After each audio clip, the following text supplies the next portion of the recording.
भगवत्पादं शङ्करं लोकशङ्करं शङ्करं शङ्कराचार्यं केशवं बादरायणं सूत्रभाष्यकृतौ वन्दे भगवन्तौ पुनः पुनः ईश्वरो गुरुरात्मेति मूर्तिभेदविभागिने व्योमवद्व्याप्तदेहाय दक्षिणामूर्तये नमः। गुकारस्त्वन्धकारो वै ऋकारस्त्वनिवर्तकः अन्धकारनिरोधित्वात् गुरुरित्यभिधीयते। सदाशिवसमारम्भां शङ्कराचार्यमध्यमाम् अस्मदाचार्यपर्यन्तां वन्दे गुरुपरम्पराम्। ॐ सहना भवतु सहनौ भुनक्तु सह वीर्यङ्करवावहै तेजस्विनावधीतमस्तु मा विद्विषावहै।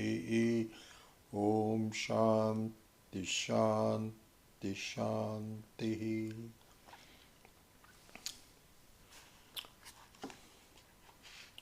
I just realized we have not been chanting the Shanti Patha for several classes. That's my apologies. So we will do that today, and we'll try to do that from now on. Om Bhadram Karnebhihi Shrunuyama Devaha Bhadram Pashyemakshabhiryajatraha Sthirairangaistuštuvagum sastanubhihi Vyashema Devahitanyadayuhu Swasti na Indro Vriddhishravaha Swasti nः Pusha Vishvavedaha Swasti nastarkshyo arishtanemihi Swasti no Brihaspati'r dadhatu. Om Shanti Shanti Shanti. So let's chant number 6, 7 and 8. Ritpundarikam virajam vishuddham vichintya madhye vishadam vishokam acintyam avyaktam anantarupam shivam prashantamamritam brahmayonim tamadi madhyanta vihinamekam vibhum chidananda rupamadbhutam umasahayam parameshwaram prabhum Trilochanam Neelakantham Prashantam Dhyatva Munirgacchati Bhuta Yonim Samasta Sakshim Tamasaf Parastat. So now, verse number 8. Sabrahma Sashivasendra Sokshara Paramaswarat Sa Eva Vishnu Sapranaha Sakalognis Sachandramaha. One more time. Sabrahma Sashivaha Sendra Sokshara Paramaswarat Sa Eva Vishnuhu Sapranaha Sakalo Agnis Sachandramaha.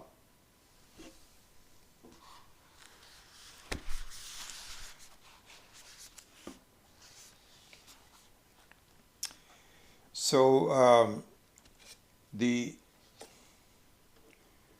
understanding of the Paramatma, the overall presence of Ishvara in this whole cosmos is being further looked into. So we looked at verse number 7 already, where we said Uma Sahayam Parameshwaram Prabhum Trilochanam Neelakantham Prashantam. So we saw that in the last class. So this goes further now. So let's look into the aspects of it. Sabrahma Sashivaha Sa Indraha Saha Aksharaha Swarat Aksharaha Paramaha Swarat Sa eva Vishnuhu Sa Pranaha Sa Kalaha Agnis Sa Chandrama. So let's look at the word meanings for the time being, and then we will look into the explanation of it. So Saha means here a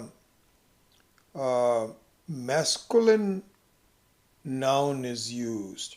So Swami Viditatmananda also pointed it out. If you look at verse number 7, a neuter gender is used. So Trilochanam Neelakantham Prashantam with the ma at the end denotes the neuter gender. Same thing, Hritpundarikam, Virajam, Vishuddham, Vishadam, Vishokam, Achintyam, Avyaktam, Anantarupam. These are all neuter genders. All of a sudden now a male gender is used. Saha is a male gender. So what it really means is that it does not matter what gender you use. It is in fact, so we often we use the word he, and the word he is just a placeholder, because really it means that so if you look at it, our true essence, which is a conscious entity. I'm a conscious entity. I'm a conscious being. Even the word entity perhaps is not the right. I'm a conscious being. So the conscious being has no gender. Obviously. Because the word gender refers to a body.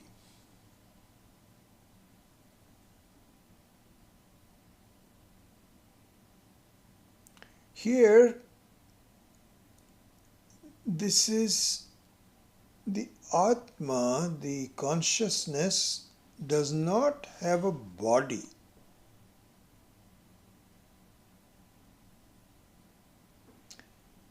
It can have a body, or it may not have a body.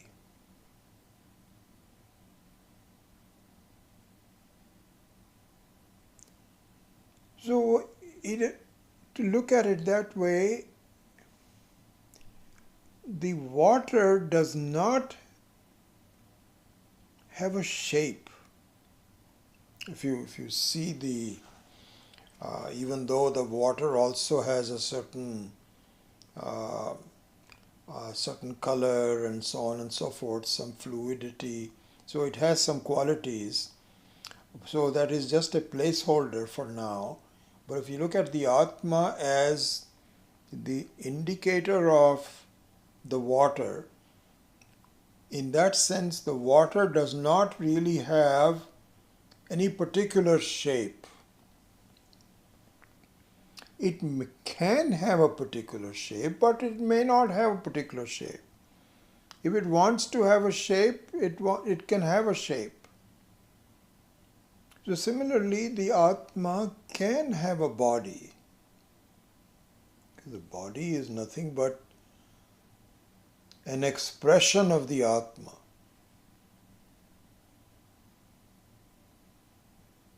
And the body of the Atma can be male or it could be female.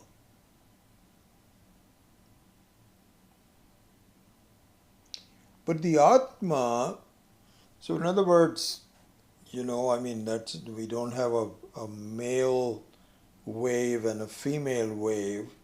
You can just take different examples. You can take a small wave and a big breaker. So the water can be a small wavelet, or it can be a huge, or you can even think about water having an iceberg. So the water can have a shape. It can give it can have a expression to itself, or it may not have. It doesn't matter. So as an incipient one, it's okay. The same thing is true in our dreams. So as conscious beings, we assume different bodies in the dream. Both we assign a body to ourselves, and we also assign bodies to others. So there is, and who is the one who is the body in the dream? The conscious being. Does the conscious being have a body? No. So anyway, here just going back to the discussion about the gender, even though a gender is used from grammatical standpoint. Otherwise, you will have to say he/she, he/she. And so sometimes a female gender is used. Female genders are generally used for the power of the consciousness, the Shakti. So different genders are used. Anyway, that's just one point of this. Sa Brahma, Sa Shiva. Here, a male gender is used. So let's look at the first word, Brahma. So one important thing to see here is there is a difference between two words, one which is Brahman and one which is Brahma. So oftentimes this can be confusing for newcomers to Vedanta. So Brahman is what we have been using all along, is the neuter gender, and that pertains to the conscious being. Conscious being. There's only one conscious being in the whole cosmos. That conscious being is called Brahman. Brahman means the big. And as we saw briefly in the previous class, here the word Brahman is big, means it's not the quality big, but it is the noun big.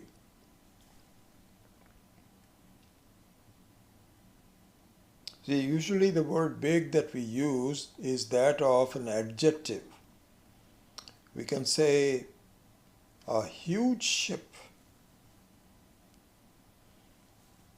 Huge ship. Or you can say a huge dog. So here the word huge is an adjective. Dogs are usually not that big, but once in a while you see a huge bear-like dog and you say that is one huge dog. Or you can say a huge rat. So the word huge is used as an adjective. Here the word Brahman comes from brih, means the big. How big?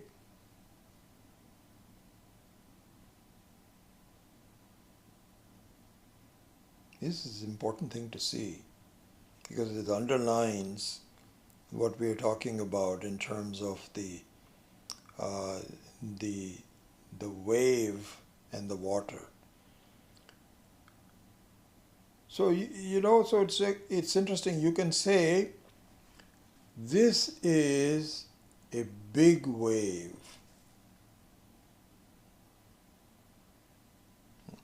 In the morning, you can get your weather forecast. So sometimes there are big waves. Recently, there was a threat of a tsunami from one island somewhere somewhere in the Pacific Ocean, I think. And so the tsunami meant that there's going to be huge waves. But you cannot say huge water, because the biggest wave is smaller than the water by definition. By the definition means that it is at a different level altogether. The water itself, if you look at, the ocean itself is limited. So again, the example is not perfect. But when you talk about a huge wave, it doesn't mean that it is any bigger than the water, because the water is always bigger than the wave. In fact, it has no dimension whatsoever in that sense. It is huge. It's a noun. So the word Brahman, which we have been using, and I think we will continue to use it, is a neutral noun that talks about the conscious being who's infinitely big. Like the space is infinitely big. You cannot say this is a huge room. Any huge room is smaller than this infinite wave, infinite space. So that's the word Brahman. Now when it comes to Brahma, this is a masculine name given to a expressed entity which is the creator. Brahmaji. So Brahmaji is a person. A person, or you can even say a personality. Yeah, one way to. I'm hoping I'm not confusing you. So Brahman, that's one very good way to look at it. Brahman is the conscious being as a person. Doesn't have a gender. Brahma, Vishnu and Shiva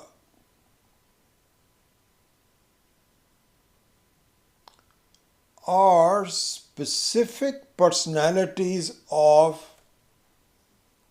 the conscious being. They are like the shapes of the waves. And they have functions. We'll talk about the functions in a minute. So here, when you say Brahma, so it's Brahma, not Brahman. So this is important to distinguish between them. So Brahma is the creator. Now we'll go back to that in a minute. So Shivaha. So Shivaha can be seen as a destroyer. The one that is responsible for destruction. The word Shiva is also used in multiple ways, but here it can be used as what is called Rudram. So Rudra means a destroyer, and we will see all of this in a minute as to what the significance of the destruction is and so on. Then Vishnu.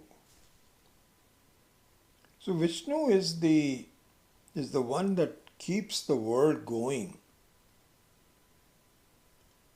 The power of Ishvara that keeps the world going is Vishnu. So, what is being pointed out in this verse is, now we can generalize it a little bit. Ishvara is all of them. As a creator, as a preserver, as a destroyer, as the very strength, Indra. Indra is the god of strength. Indra. Akshara. So Akshara here means the one which is always there as the Maya Shakti, which does not ever become, which does not disappear as long as you have the cosmos in your mind. So in some ways the cosmos keeps on changing, but it is always there. Like a river, the individual waves may come and go, but the entityship of the river as a such is always flowing. So the Maya Shakti is Akshara. So Ksharati means the one that decays. The one that does not decay is called Akshara. And so here it refers to the Maya Shakti. Paramaha. Paramaha means that one which is the ultimate. When everything else is gone, it is still there. That's the meaning of the word Paramaha or Para, Parabrahma, Paramatma. So the word Param is one who lasts, outlasts everything else. Swarat. So the word Swarat means self-effulgent. Self-effulgent. The self-effulgent. We will see all these meanings in a few minutes. But self-effulgent means the one that does not require someone else to make it conscious. It is automatically conscious.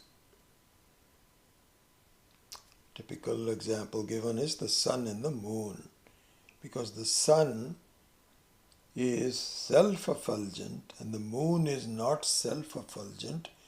It is reflected in the light of the sun, right? So in terms of light, not effulgence, the relative nature of the sun and moon are presented.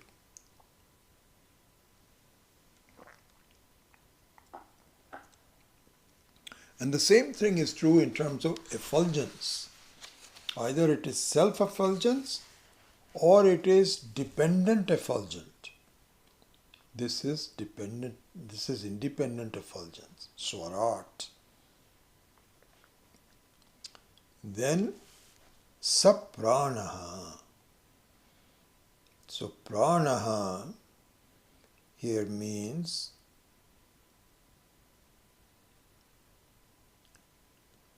the life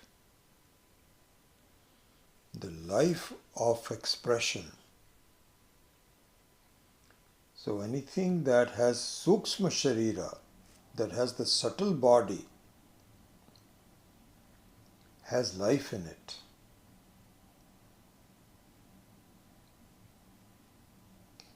So we have the ability as human beings to have life, and there are ingredients to preserve the life. The primary ingredient is the flow of oxygen inside our bodies, dispelling. Entry, dispelling as carbon dioxide. And so that ability for it to flow to be alive is called prana. And it is not just the flow of oxygen, but also the other parts of the prana, which is distribution inside the body and removal of the carbon dioxide. All of those kinds of things is called prana. Ishvara is the prana. Kalaha, it is the time. So one interesting thing, and we will go into this in a bit more detail in a minute, the Kalaha, like Brahma, Shiva, Indra, Vishnu, is also an expression. You see, it is an expression.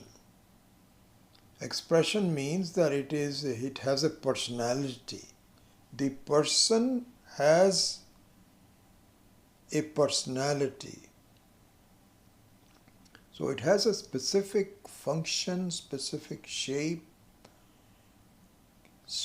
and so that is what Kalaha is the time.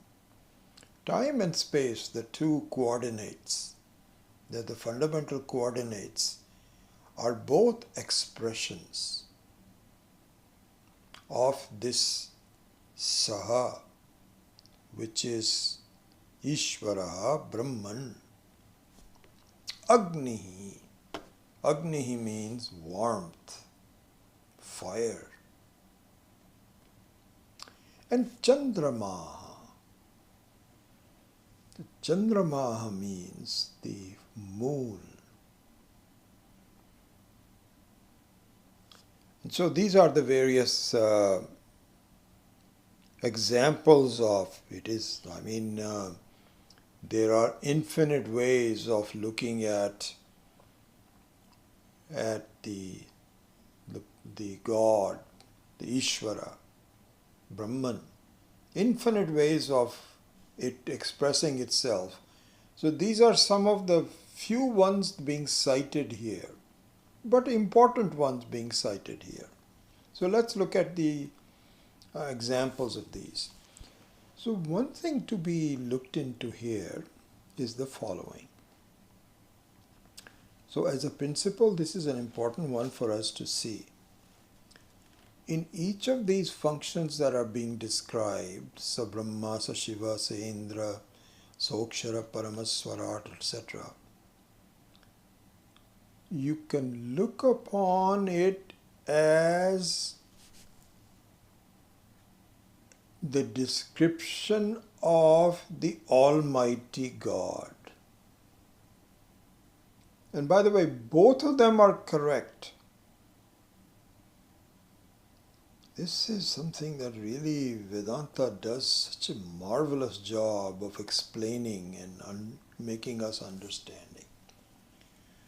That there is a macrocosmic function of this whole cosmos, what is called in Sanskritam called samashti.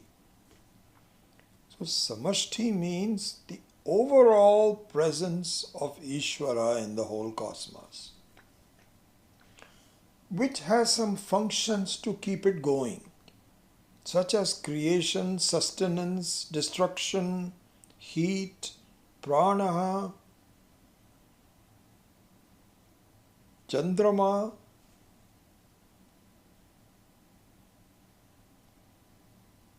All of those are functions as expressions of Ishvara.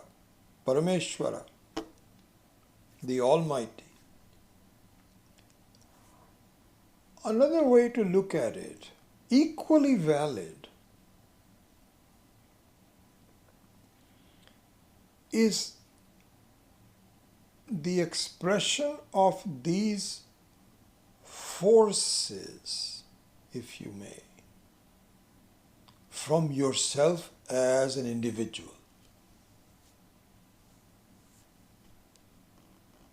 Both are valid.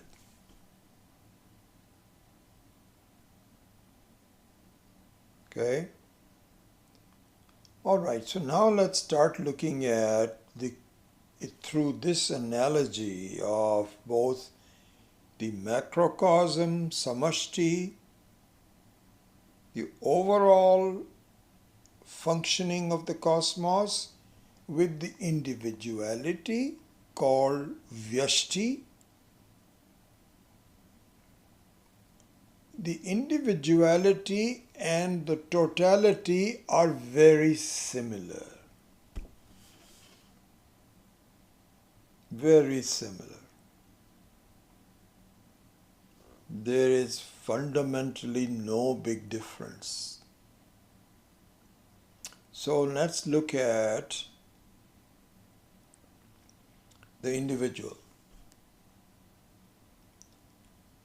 The individual and the Ishvara both are the same conscious being.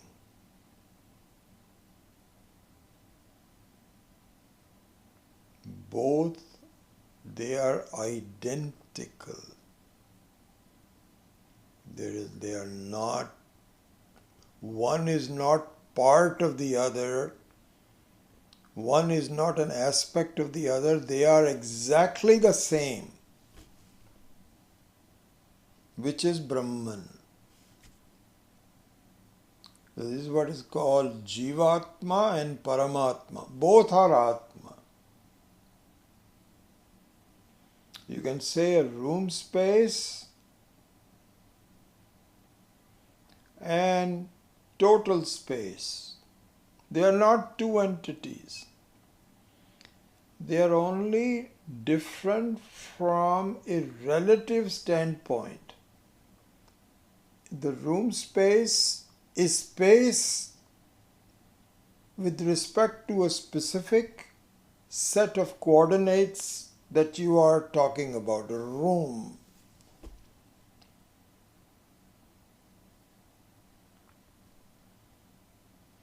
So similarly, the car space is moving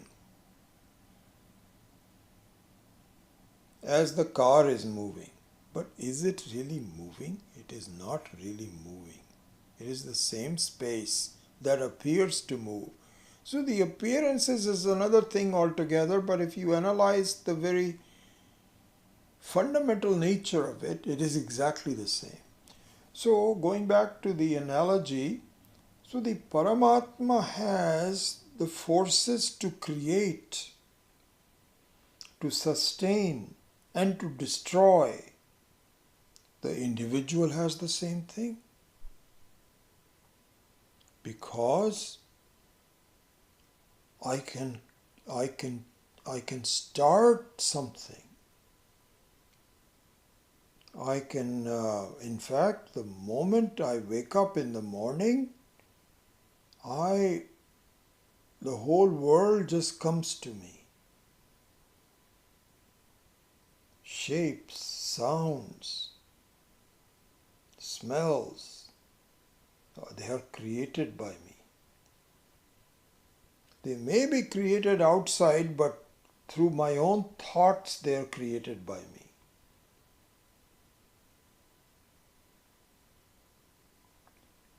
And then the Vishnu, my way of preserving my life, through the prana, my life, I'm alive. This is an interesting thing to see. I'm just contrasting them just to get you to think about it. If I ask you,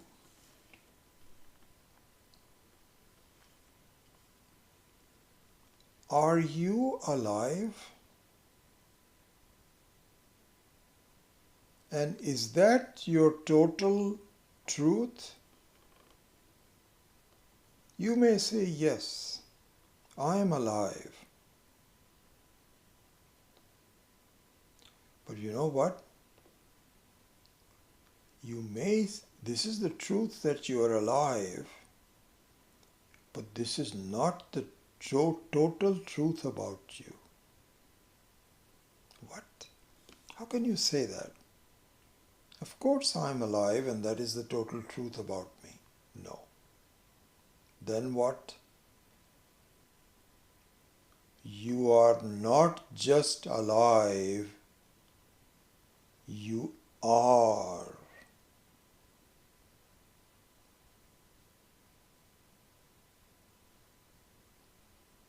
Being alive is just one of the things about you, but you are. You are independent of life. You are the whole thing. You are the very truth of it.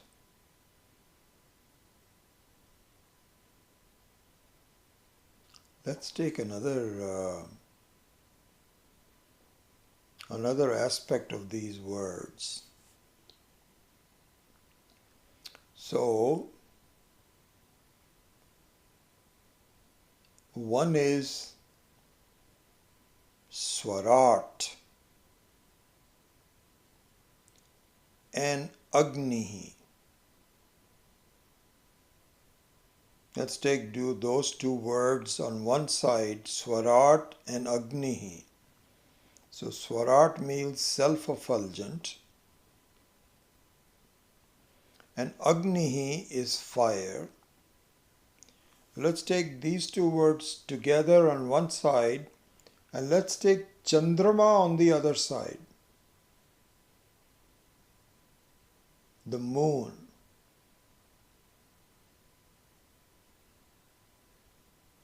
So again, as we saw earlier, these descriptions are true from a macro standpoint. As the very elements of the cosmos, yes, there is self-effulgent and dependent effulgent, self-light and dependent light. You look at sun and the moon, they are excellent examples of self-lighting and dependent lighting. Hot and cool. They are also relevant from an individual standpoint.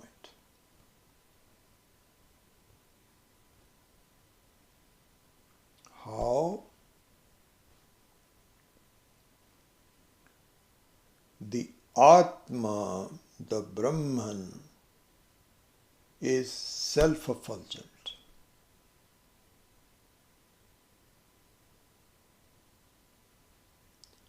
And the mind is dependent effulgent.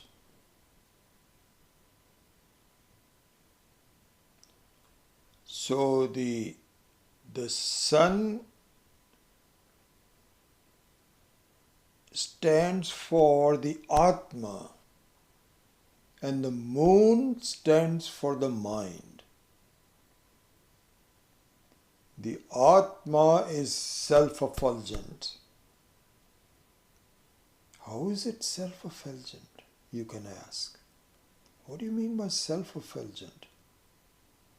See, we cannot take any of these words for granted. We have to really understand the very meaning of it.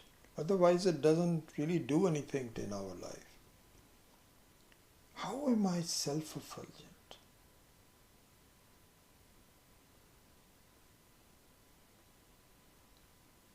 Don't you see yourself effulgent? By virtue of the fact that no matter what, your nature is, I know. I know.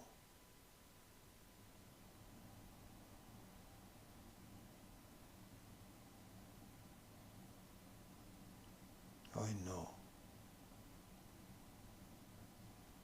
Over and beyond. This is called Paramaswarat.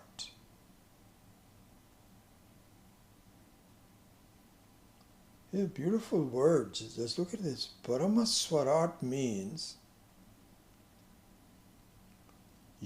not only are you self-effulgent, the self-effulgence is the ultimate, the Paramaha.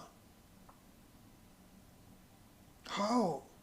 You can ask. How is it Paramahaswarat? Because look at our experiences of life. All experiences.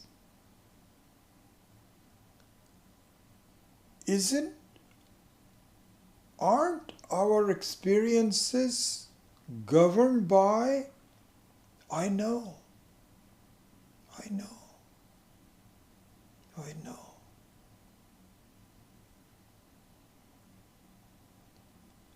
Is there any moment where this I knowness disappears? Can't. It cannot disappear. Because if it disappears, that means it is not Paramaha. You see this? You should be able to see this very clearly. Paramaswarat. I am. I am and I know. We'll come to I am in a minute. That's a separate thing. When we go to Kalaha, we'll go to I am. But look at I know.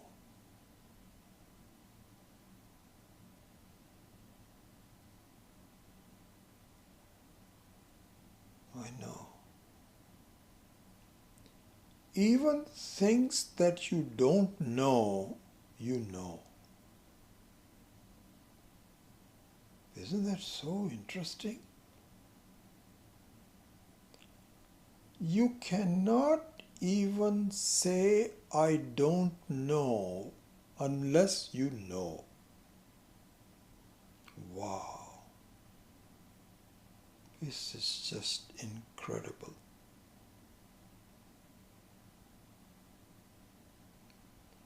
Because can you say I don't know without knowing it?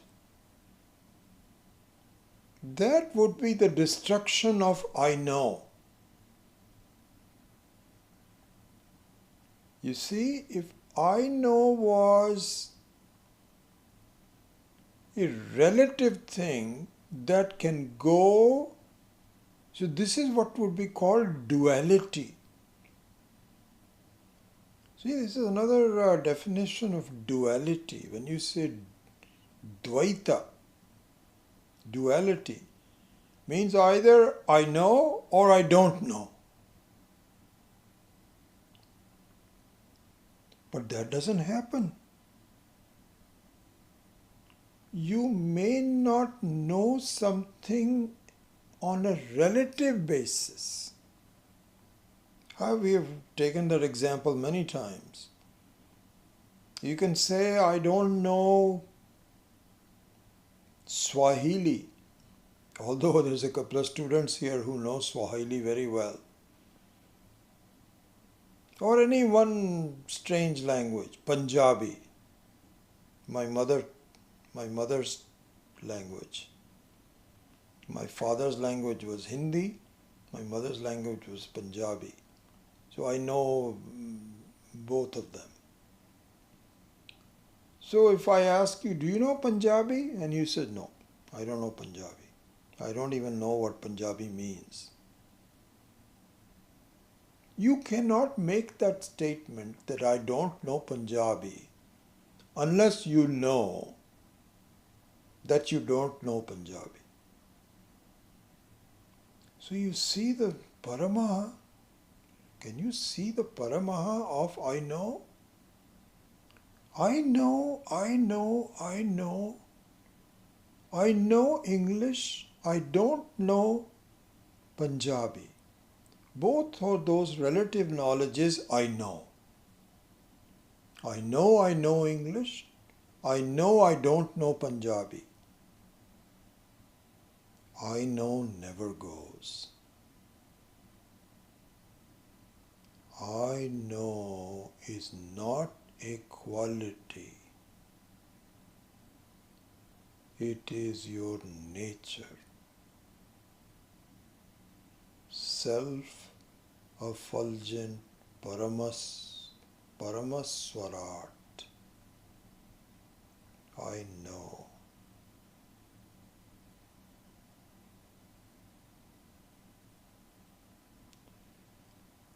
So this is the self-effulgent equivalent to the self-lighting sun. Now let's look at the mind, which is like the moon. This is why the sun and the moon are always clubbed together. So if you look at the Dakshina Murthy Vigraha, if you go to our ashram or let's see, let's have a picture.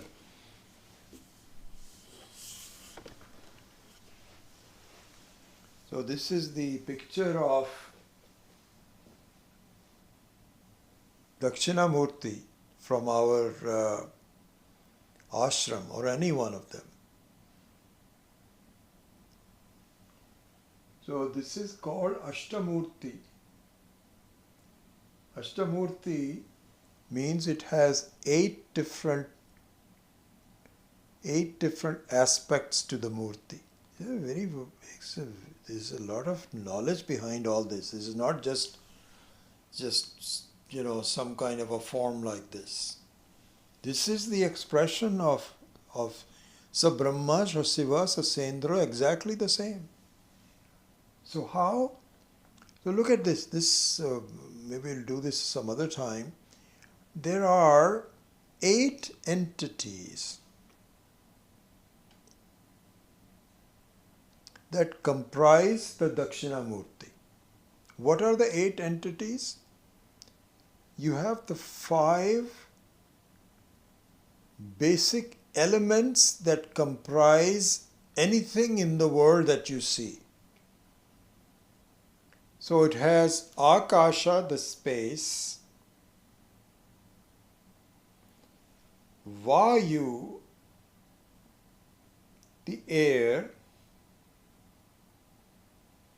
Agni, the fire, the heat, Apaha, the water, and Prithvi, the solidity, the earth. These are the 5 what's called Pancha Mahabhutas. You know this already. Pancha Mahabhutas. And then there is the sun and moon on the forehead. So now we have 7. Pancha Mahabhutas, Suryaha and Chandra. Chandrama, Chandraha. 7. You, the seer of this Vigraha, is the 8th one. You provide the consciousness, because without the consciousness you cannot see.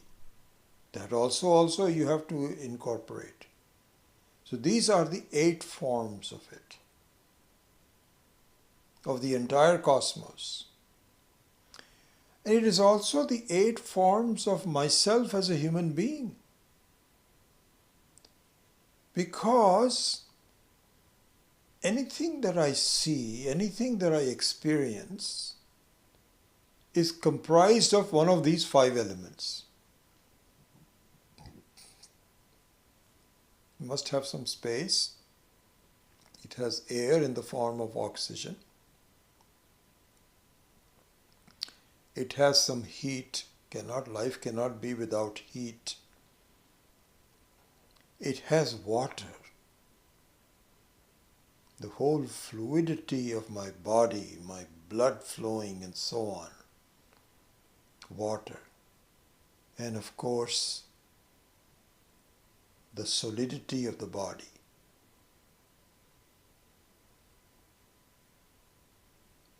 So that's the Prithvi, 5 of them. Then comes Surya and Chandrama, the sun and the moon. So that stands for the Viveka, the ability to discriminate the presence of 2 entities in myself. One is an independent, self-effulgent being, Paramaswarat. The other one is the dependent effulgence of the mind. There cannot be a mind without me, but I can be without the mind. There cannot be a moonlight without sunlight, but there can be a sunlight without the moonlight. So this is the essence of the human being. So this is what it means about the Paramaswarat and Chandrama. And again, to reiterate it, all of these expressions of Brahma, Shiva, Sendra, etc. can be looked at it from a cosmic perspective as well as from an individual perspective. So even take, for example, the destruction. So the destruction should be looked upon as the removal. That's a better word to look at it. Swami Dayanand used to say that, point this out very clearly. He said, look at this. We don't think about it. But our life depends on continuous removal. So all 3 of them, Brahma, Shiva and Vishnu, are working together continuously. How? So what I find is that if you just look at one expression of the human being, I look at, let's say, I see some wall on the other side. So all of a sudden when I just see wall, I create the wall thought.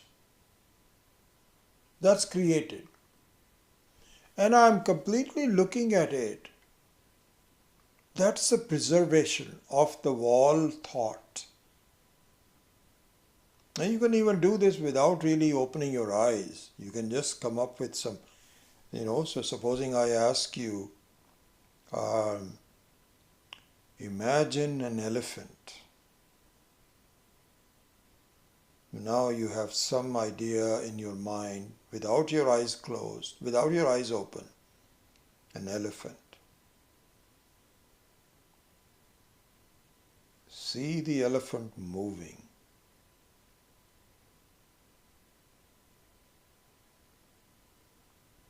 see, there is a person sitting on the elephant.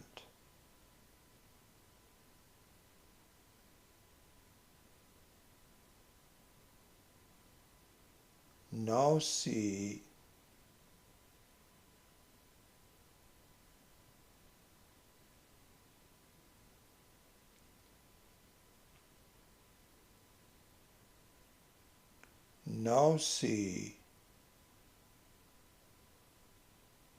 the Niagara Falls in your mind. See the waterfall of the Niagara, huge flow of water. So in this sequence, don't you see that the image of the elephant was removed and the image of the Niagara Falls came up? So don't you see that this is not possible unless you had the ability to destroy the elephant in your mind? Because otherwise, consider what will happen. Supposing you don't have the ability to remove and destroy. You are seeing an elephant, and when I say please see a Niagara Fall, you'll be superimposing the Niagara Fall while the elephant is still there. Swamiji used to say that. What a jumble it will be. So for us to see a new thing, the old thing has to go and a new thing comes up. Means is that the basic functions of Brahma, Vishnu, Shiva, etc. is present in our individual as well. We have that ability. So really speaking, this verse, Sa Brahma, Sa Shiva, Sa Indra, Sa Akshara, Paramaswarat, Sa Eva Vishnu, Sa Pranaha, Sa Kalo Agni, Sa Achandrama, applies equally to Parameshwara as to you and me. This is what we have to think about.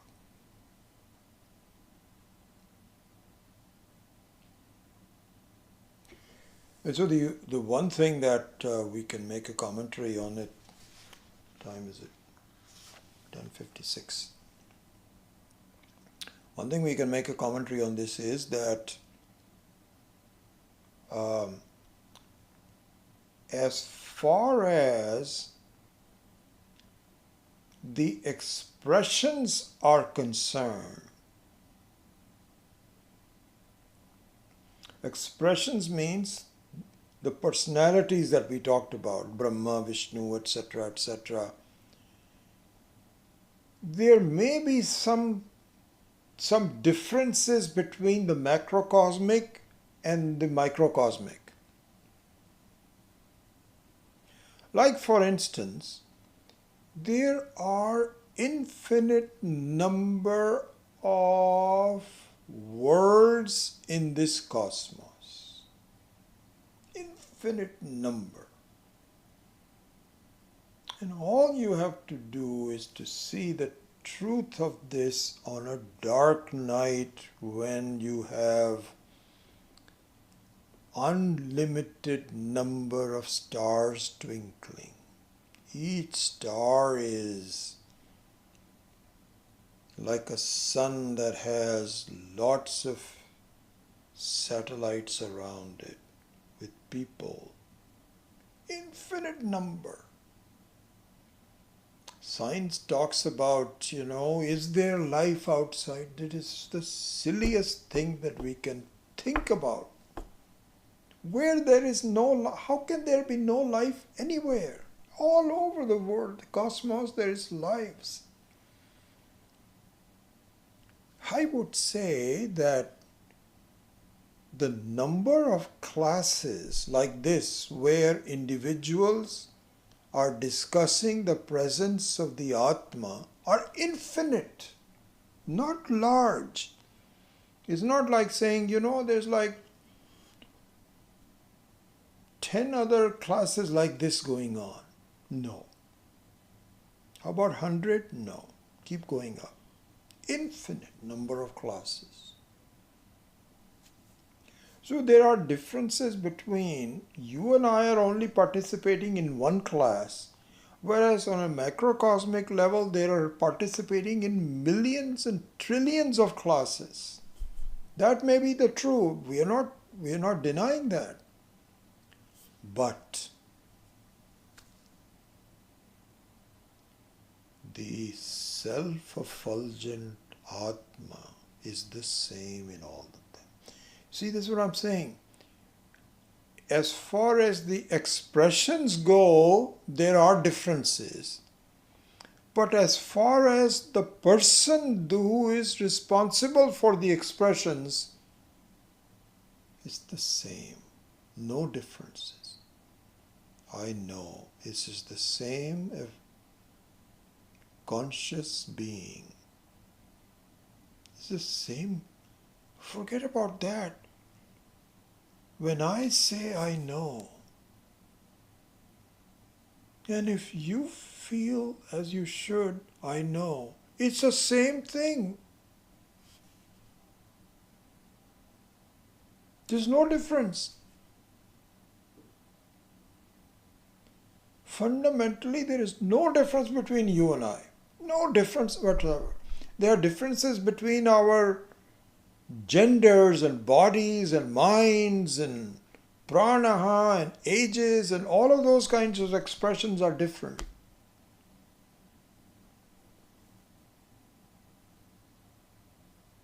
But Paramaswarat. You see, this is the interesting thing. Our minds are different. Chandrama may be different. But the self-effulgent Atma is the same. And the nature of the self-effulgent Atma is, I know.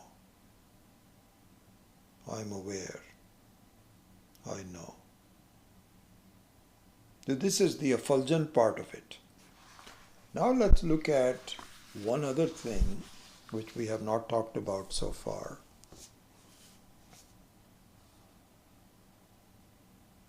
Is Kalaha.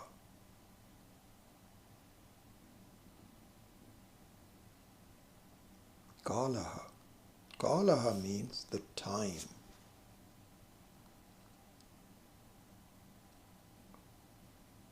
So we have looked at the Swarat, self-effulgence, means I know. But what about I am? See, you cannot differentiate between these two. I know, you cannot know. It's very, very obvious, very simple to see. You cannot know unless you are. Yep, no, absolutely no issue with that. But from the standpoint of knowledge, awareness, or beingness, there are two different aspects that you have to point out. It is the same entity. I am. I know. And you know what we will see later on? That this entity, which is I know and I am, is also unlimited. As we saw earlier, that really it is you and I are, there's no difference. It's the same thing. It's anantam.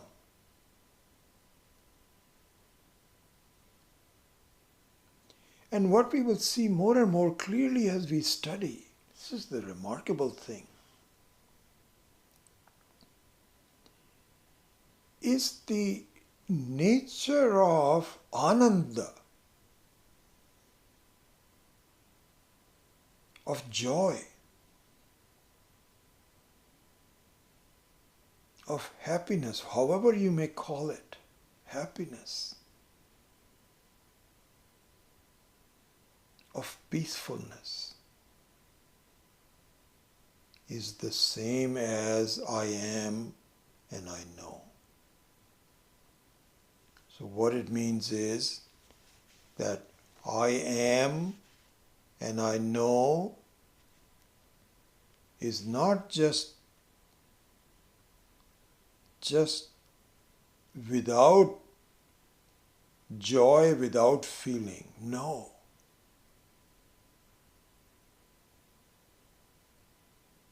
It is in fact infinite, limitless, anantam, and anandam.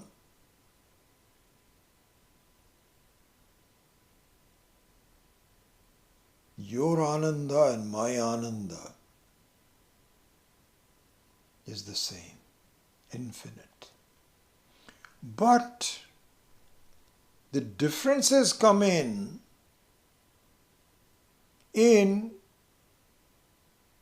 your body, your mind, your prana. And as long as you take yourself to be your body, your mind, and your prana, you have a certain individuality.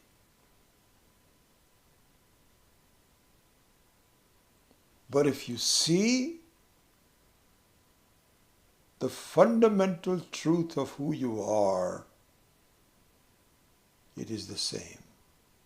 I am, I know, I'm okay, I'm peaceful, I don't need anything. It's the same.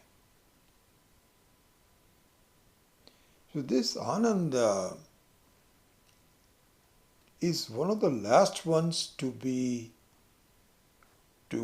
really grasp, that we grasp. That our beingness and our knowingness is relatively easy to grasp. But the ananda takes a little long. But it is true. Doesn't make any difference how long it takes. Okay? So we will do all of that. But the one thing that I wanted to end the class with the last one, is kalaha, the time. So let's look into that.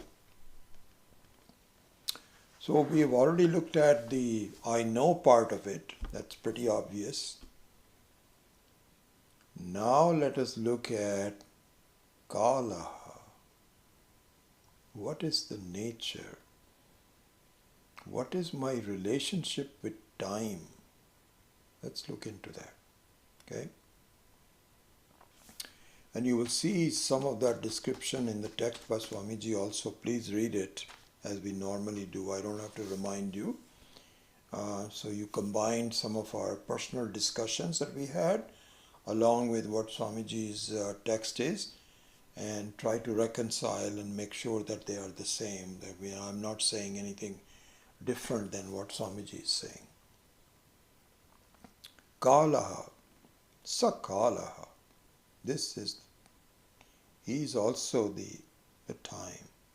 So again you can say start from the macrocosmic aspect, that he is the kala, he is the Agni. Obviously the whole creation, the whole cosmos that has these two basic coordinates of time and space have to be part of the creation, if you may, of the whole cosmos. It's not outside of it. But what does it really mean from an individual standpoint? Let's explore that now. Okay. So the question is, when you say now, when you say the present, what do you mean by that?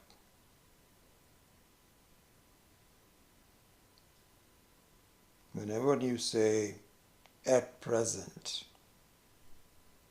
at this time, at present I don't need it. In the future I may need it, but I don't need it now. Like, we have to buy milk or any other eatable, bread or something like this. But let's say milk. So oftentimes my wife and I would say, "Oh, do we need milk?" So we actually buy now for the last several years, after it was introduced to us by an Indian friend of ours that was part of the Aim for Seva, and I had gone for a visit to the ashram, and there this person was talking about the A2 milk. So I don't know if you ever heard about that or not, but the A2 milk is a purer form of milk, and it has less problems, and so and in fact it has a lot of connection to Indian cows, the purely bred Indian cows. Anyway, so the milk from that is called A2. So we always ask each other, are we out of it? And so sometimes now we found that Costco sells 3 of the cartons together. These are half a gallon cartons, 3 of them. So it all comes as a package. So we often go to Costco, I don't know, maybe once a month. And so this milk lasts for a long time. So we will ask each other, do we have enough milk at the present time? And say, yes, I think we may need it in the future, but not right now. It means that in 2 or 3 weeks, maybe we'll have to go to Costco or to Safeway or one of those places. So the question is, what is the present time? So in the case of the milk, it is like several weeks. Or you can say today. So you say, today I am doing this. So that means 12 hours or whatever. Or you can say, just now I am sitting. At the moment, for the last hour, I am sitting. So 1 hour is the present. What is the scale of the present? So you see, this is also like a quality. It is an adjective. When you say the present, the time is the way I look upon the time is as an adjective, isn't it? So you can say future is an adjective, past is an adjective, present is also an adjective. Adjective means a quality of how long. How long? So you see, time also is subjective. So if you are supposing you go for a tire change in the car, and they ask, do you have an appointment? You say, I don't have an appointment, but I really need it. So he says, I'm very sorry, you'll have to wait for an hour. An hour? Yes, I'm sorry, we are very busy, but we do have the tire, and you can either come back tomorrow or day after, or if you want to wait now, you have to, you please wait. So you have to wait an hour.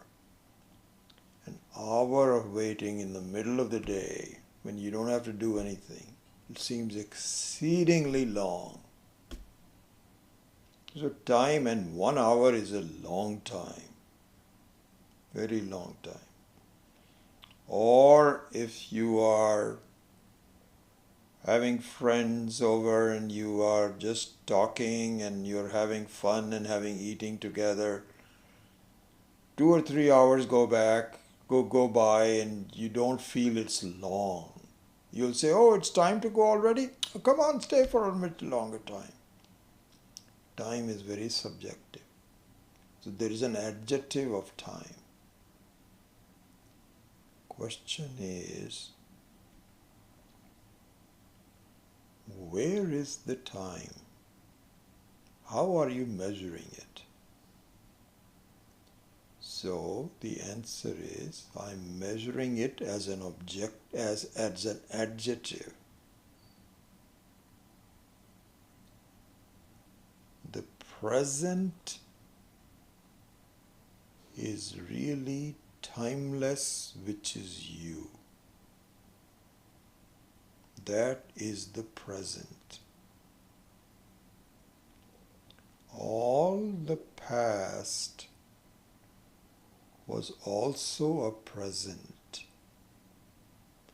All the future will only be as a present. So, the past and the future and any amount of time is mithya, is just a quality, just an adjective. It's with a lot of subjectivity to it. But at any point in time, you are always present, present, present. You are the present. You are the presence. And you are associated with a time. The time is not you. You are independent of the time.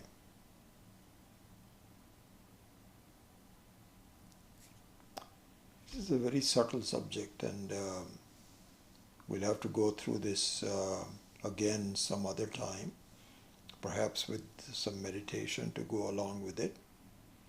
But this is a very remarkable thing.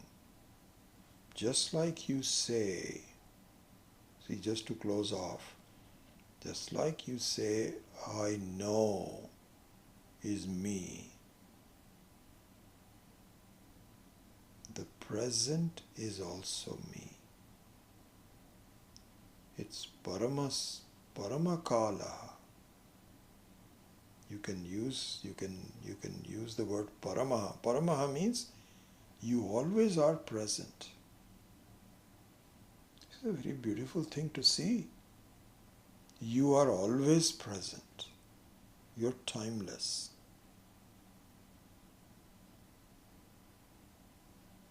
We'll have to think about this again. I hope it's somewhat clear, but if it isn't, then we will revisit it again. So with that, I think the verse number 8 is now complete. Akshara.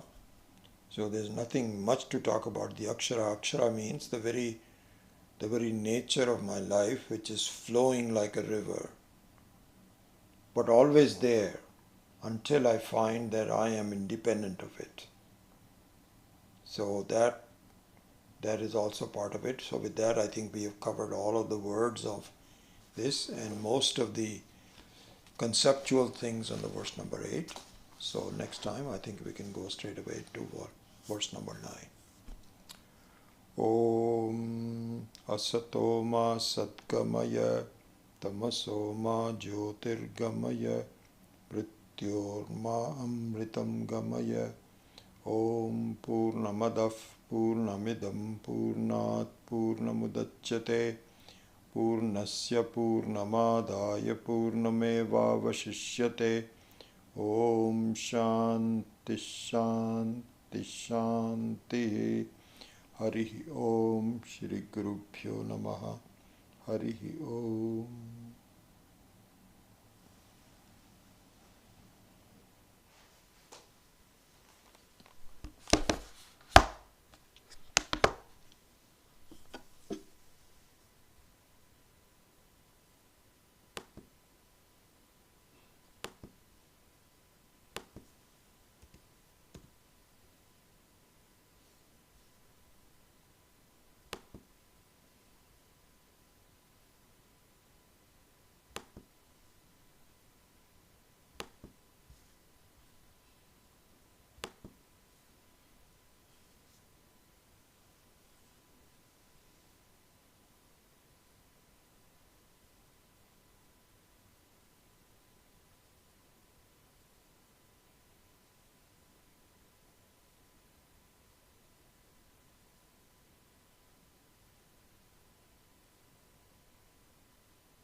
So yes, Shanti Kumar, yes, the present um, and existence are the same.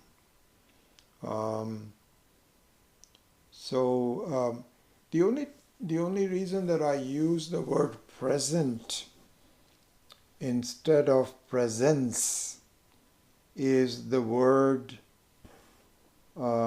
presence would mean um, the presence of someone.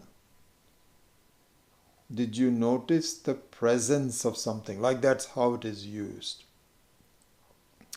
And existence is a better word than presence, but existence also denotes a certain vagueness,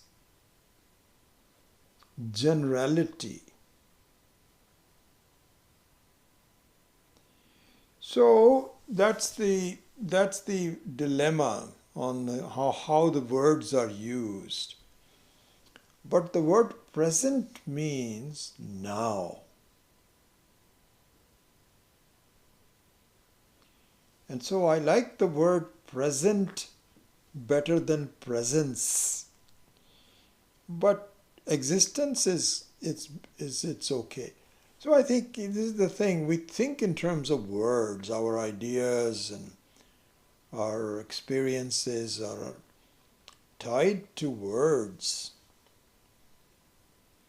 And this is where I think Sanskritam has an advantage because the entire language of Vedanta it is the language of Vedanta. Sanskritam is the language of Vedanta. So the nuances of, of, of ideas and so on is a little better in Sanskrit.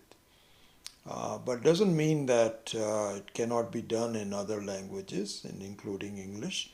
But we just have to be more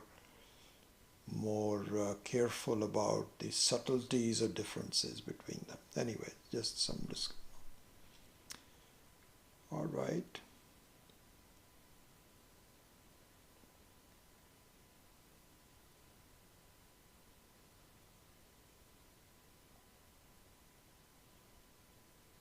Arvind, I saw that Schrodinger's equation. I didn't know that, so that's good to know. Anyway, I'm happy that you're all in this class, and I look forward to talking to you next week.